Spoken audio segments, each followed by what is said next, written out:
kulendi. Kusakana zvekare kwatiri kuita paKulian TV channel yenyu wani chivhitivhiti patinokupai nhau maupdates nezvinhu zvakasiyana-siyana zvinenge zvichiitika munyika yekwedu. Nhasi panapa ndiri kutambira nyaya kuti mukomana uya mudhara murume andizive kuti kwamuri paage wise munomudeedza muchiti chi, but anotwa Jason Muvhevhi ari kudzokera court zvikureva kuti iye kubva kupsychiatric kuya akutarisirwa kuti izvezvo ave fit kuti akwanise kunge achinomira matare edzemhosva. If you still remember paakaendeswa kupsychiatric unit muna 2023 achinzi iko zvine zvaasi fit kuti ange achinomira patrial, but iko zvinezvi nhasi pari kunzi ayo vatarisa kuti ave fit akukwanisa kuenda kunomira. And Muvhevhi ari kufesa nyaya dze5 mamurder cases akaita ne3 maattempted murder charges. So ndo mamiriro akaita zvinhu iko zvinezvi. Tichazoya neupdate tichizivisana kuti zvinenge zvafamba sei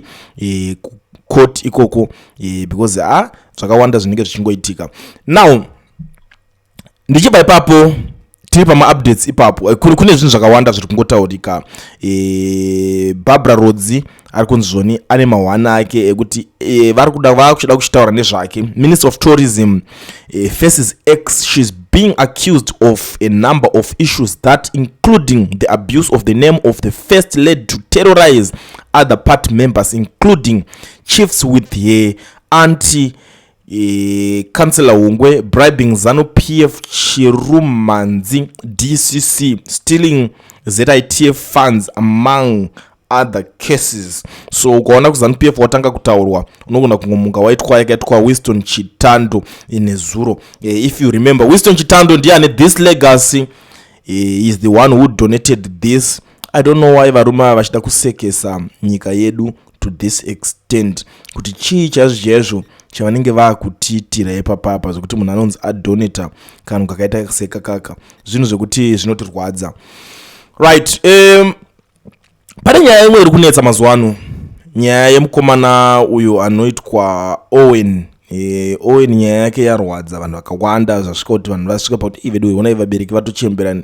Baba wake vane 96 years, amai vakewo vatoningirikinawo vakurawo futi, but ari kungonzi iye paaishanda pabasa pake akangwerikana afremerwa nyaya nemarobhers because vanzi pakauya pakabiwa pakarobhewa, so iye ndiye anga aripo security guard ndobva afremerwa. Komana vataura kuti tanga tinaye mudhiri, he was part of the team. Unozizowa komana kana vakuinvestigata nyaya unoona kurohwa wakataura nyaya edzo usingazive, ndo maitikira zvinongoita. So Owen ndokurohwa 17 years and unoziva chinhu chinorwadza munhu anga achangobva kuningirikina, magraduates anenge achangobva kuningirikina. So now nyaya iri panapa after yarwadza vana veZimbabwe pari kunzi Owen has successfully lodged an appeal to the High Court after being sentenced to 17 years in prison for his alleged role as an accomplice in an armed robbery. The incident involved the theft of 238,000 from a location where Owen was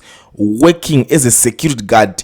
At the time of the crime, during the robbery, a group of armed men attacked the facility and managed to escape with the cash. Owen was arrested shortly after the incident, charged with helping the robbers. His defense team argues that there is insufficient evidence to prove his involvement in the crime. So as you have, it's okay, defense team ichitaura kuti hapana ningirikini zvakadaro akabva angorohwa 17 years, but now nyaya yakazoburwadza vana veZimbabwe. Unongoziva kune mamwe magweita vanenge vane ruzivo rwakadarikirawo mbijana ndo kutotanga kuongororwa kwakuitwa nyaya yacho ipapo kuti no, the guy is just a security guard mbavha dzinongosvika dzinongokusungirira dzinongokupa nyaya dzototi nyaya yako. Saka ndo mamiriro akaita nyaya yaOwen iko zvinezvi. Tichazokuudzai maupdates kuti zvinenge zvafamba sei. Now pane nyaya iri kupisa mburi yeZimbabwe, ndangoti ndingoti roaroaidze fasta ndobva ndangoti ndisvika ipapo. Nyaya yaEvidence Chari, spiritual son waProphet Makandiwa.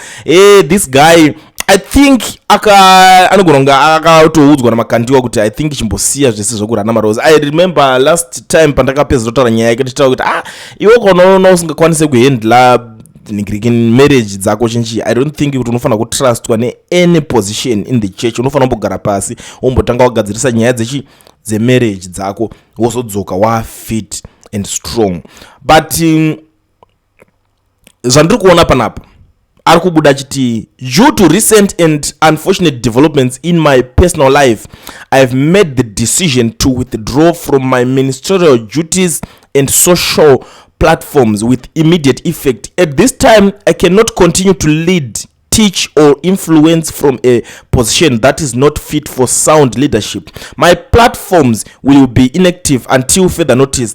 I recognize the disappointment this may have caused to those who trusted me as a leader or simply as a person. For that, I express my sincere regret. In this season, I deem it necessary to step back, examine myself with sobriety, and submit to the guidance and accountability of my elders, whose wisdom and oversight are essential during times of fracture and realignment. Their presence in this process is not merely advisory but formative, helping me confront what must be unlearned, embrace what must be rebuilt, and discern the path forward with restraint and clarity. I step aside with the hope that this season cultivates a quieter strength, a truer character, and a more discerning spirit with me. God bless you. Shalom. Apedza zvake mukomana ari wapasi, but in the same hour akasenda izvozvo ndakaona his spiritual father prophet Makandiwa vakataura something about this nikirikini, but ndoziva kuti unoziva kuti pari kutaurwa nezvechi. This young man anonzi evidence chari aitozviti the unmatched, you understand. But taunyanzoona nyaya iri panapa pari kunzi when mentors move everything shifts. When Elijah mentor fell on Elisha in an instant, the young man stepped into a level of effectiveness that was unmatched by other sons of the prophets around him. His ministry began with a brilliance that could not be ignored, but what many forget is the condition under which that mentor was released. Elijah was exalted because he had done everything that was necessary to convince Israel of the realities of God, but still there was no revival. When he saw the hardness of Jezebel's heart, he fell into overwhelming despair and he asked God to take his life. It was then that God instructed him to appoint a successor, and Elisha was chosen not by convenience but by divine selection. Kuzasi kwavari kuzoenda ndisikuzotaura nyaya dzacho, but tingoona kuti evidence charati inini tikuresigna ndikutose ndombosiyawo vamwe vachirana ministry atoenda zvakadaro. So I think izvi nyaya yacho inenge yasvikawo kuna Makandiwa voonesana kuti iyo shamari yozvo wakuita zvikezvi wauda kutoshoresa maningirikiti mazita edu toita kunge pamwe isusu hatisi kunyatsokukudzidzisa mune zvakanaka. Vakomana maprofits ane vanhu vekuti vane vanhu mawani. Inini zvangu kusaidi kwangu, honestly speaking, ndinongoti prophet munhuwo. Prophet haisi chimwe chinhu chekuti kana kuti rimwe zinhu rekuti tingatoti sterek kana kuti big deal sterek.